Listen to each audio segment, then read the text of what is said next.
નમસ્તે વિદ્યાર્થી મિત્રો. આર્ટિકલમાં આપણે પહેલાં એ અને એન વિશેનો વિડીયો અપલોડ કરેલો છે. હવે આજે આર્ટિકલ ધ વિશે શીખવા જઈ રહ્યા છીએ. આર્ટિકલ ધ કઈ રીતે ઉપયોગમાં આવે તેના વિશે જોઈશું. હવે આર્ટિકલ ધ એટલે શું? તો આર્ટિકલ ધ એ ચોક્કસ આર્ટિકલ છે. કેવો આર્ટિકલ છે? ચોક્કસ. બીજું કે એકવચન તથા બહુવચન બંનેમાં વપરાય છે. ક્યાં વપરાય? બહુવચનમાં અને એકવચનમાં. જ્યારે એ અને એન આર્ટિકલ ફક્ત એક વચનમાં જ વપરાય છે. તો આને શું કહીશું આપણે? ચોક્કસ આર્ટિકલ કહીશું. શું કહીશું?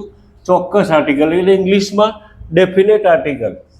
હવે ક્યારેક વપરાય જુઓ તો પહેલાં એક નિયમ છે કે જ્યારે કોઈ વસ્તુ કે વ્યક્તિ કે સ્થળ વિશે ચોક્કસ એટલે કે સ્પેસિફિક વાત કરવામાં આવે ત્યારે આપણે આર્ટિકલ કયો વાપરીશું? ધ વાપરીશું.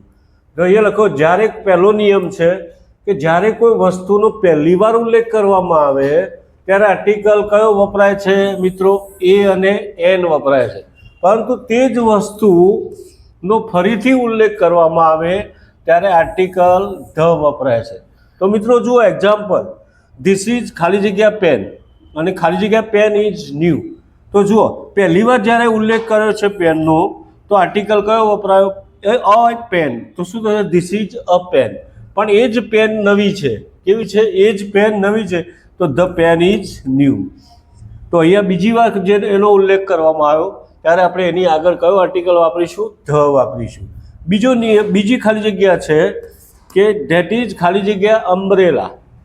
તો જુઓ અમ્બ્રેલામાં અહીંયા અ બોલાય છે માટે આર્ટિકલ આપણે શું મૂકીશું? એન.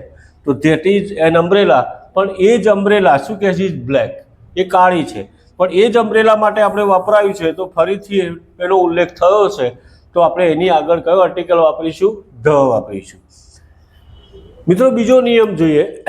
બીજા નિયમમાં શું કે બ્રહ્માંડમાં કોઈ એકને માત્ર એક વસ્તુ કે પદાર્થનો જ્યારે ઉલ્લેખ કરવામાં આવે ત્યારે પણ આર્ટિકલ કયો વપરાય છે? ધ વપરાય છે. તો ખાલી જગ્યા sun gives us light and heat. તો મિત્રો જો સન એ કેવો છે? આખા બ્રહ્માંડમાં એકને એક માત્ર વસ્તુ છે કે પદાર્થ છે. તો એની આગળ આપણે કયો આર્ટિકલ વાપરીશું? ધ. તો the sun gives us light and heat. પછી ખાલી જગ્યા અર્થ મૂવ્સ રાઉન્ડ ખાલી જગ્યા સન.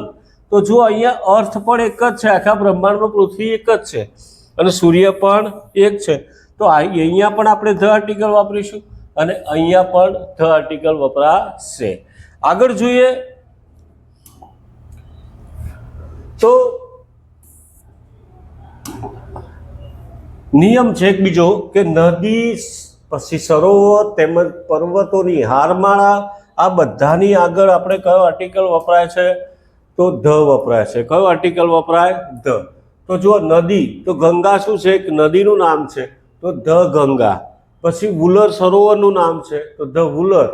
હિમાલયાસ એ પર્વતોની હારમાળા છે તો એની આગળ આપણે શું વાપરીશું? ધ. પણ કોઈ સ્પેસિફિક પર્વતનું નામ હોય અથવા કે જે પર્વતની આગળ માઉન્ટેન શબ્દ લાગેલો હોય તો એ આર્ટિકલની આગળ આર્ટિકલ ધ વપરાતો નથી. તો અહીંયા પહેલાં એક હિમાલયા એ શું છે? પર્વતોની હારમાળા છે તો એની આગળ આપણે ધ વાપરીશું. બીજી એક પર્વતમાળા છે, કઈ? આલ્પ્સ નામની પર્વતમાળા છે તો એની આગળ પણ ધ વપરાય છે. આપણે એક બીજી વિંધ્યાચલ પર્વતમાળા છે એની આગળ આપણે પણ શું વાપરીશું? ધ વપરાય છે. પણ ગિરનાર છે તો એક પર્વત છે તો એની આગળ ધ આવશે નહીં. પછી જોયું કે ભાઈ એકલો કોઈ પર્વત હોય, મેં કીધું ને કે એકલો પર્વત હોય તો આર્ટિકલ આવતો નથી. જેની આગળ માઉન્ટ શબ્દ લાગેલો હોય, માઉન્ટ શબ્દ, તો એની આગળ ધ લાગતો નથી. તો અહીંયા ખાલી જગ્યા માઉન્ટ એવરેસ્ટ તો કોઈ આર્ટિકલ આવતો નથી. માઉન્ટ આબુ તો કોઈ આર્ટિકલ આવતો નથી. પણ બીજો એક નિયમ છે કે સમુદ્ર કે મહાસાગરના નામની આગળ આર્ટિકલ કયો વપરાય છે મિત્રો? ધ વપરાય છે. હવે કયા સાગર છે, કયા મહાસાગર છે? તો દાખલા તરીકે જો ઇન્ડિયન ઓશન, બરાબર, એટલે હિન્દ મહાસાગર, તો અહીંયા ધ આર્ટિકલ વાપરીશું. એટલાન્ટિક ઓશન તો આર્ટિકલ ધ વપરાશે. પેસિફિક ઓશન તો ધ આર્ટિકલ વપરાશે. અરેબિયન સી તો ધ આર્ટિકલ વપરાશે. તો આપણે જોયું સાગર કે મહાસાગરના નામની આગળ કયો આર્ટિકલ વપરાય છે મિત્રો? ધ વપરાય છે. બીજો એક નિયમ જોઈએ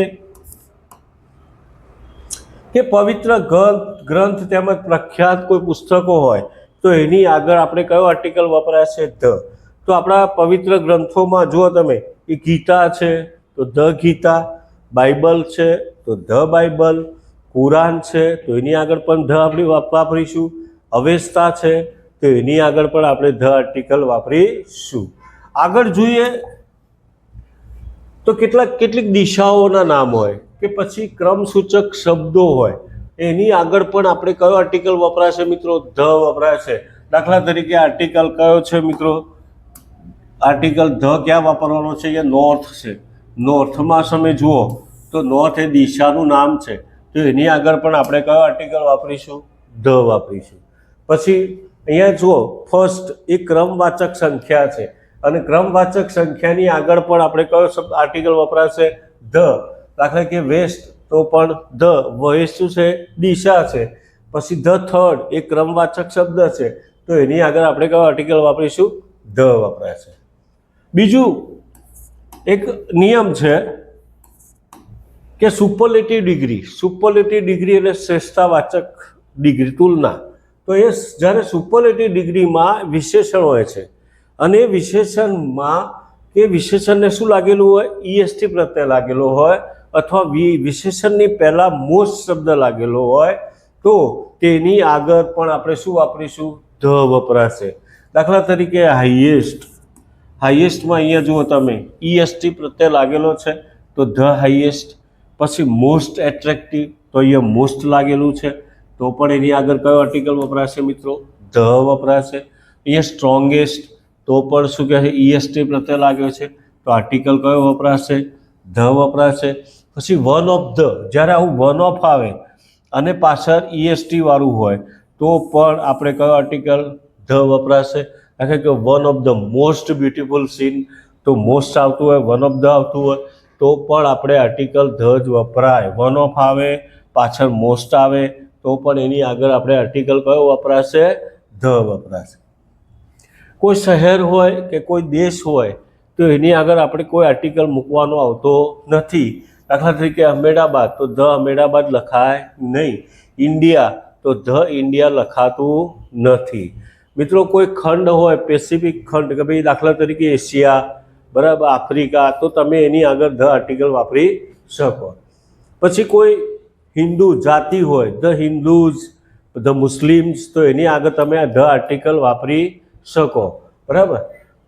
હવે શું કહે છે ભાઈ, એક અલગ બીજો એક નિયમ છે કે બેંક કે જાહેર નામની આગળ, જાહેર ઇમારતોના નામની આગળ પણ આપણે કયો આર્ટિકલ વપરાય છે? ધ વપરાય છે. સ્ટેટ બેંક ઓફ ઇન્ડિયા તો the state bank of India, bank of India તો ધ બેંક ઓફ ઇન્ડિયા. પછી કોઈ જાહેર ઇમારત હોય, તાજમહલ તો ધ તાજમહલ, કુતુબ મિનાર તો ધ કુતુબ મિનાર. તો મિત્રો આર્ટિકલ વિશે આપણે માહિતી જોઈ અને તમને જો આ વિડીયો પસંદ આવતો હોય તો એને લાઈક કરજો, શેર કરજો અને સબસ્ક્રાઈબ કરવાનું ભૂલતા નહીં. Thank you very much.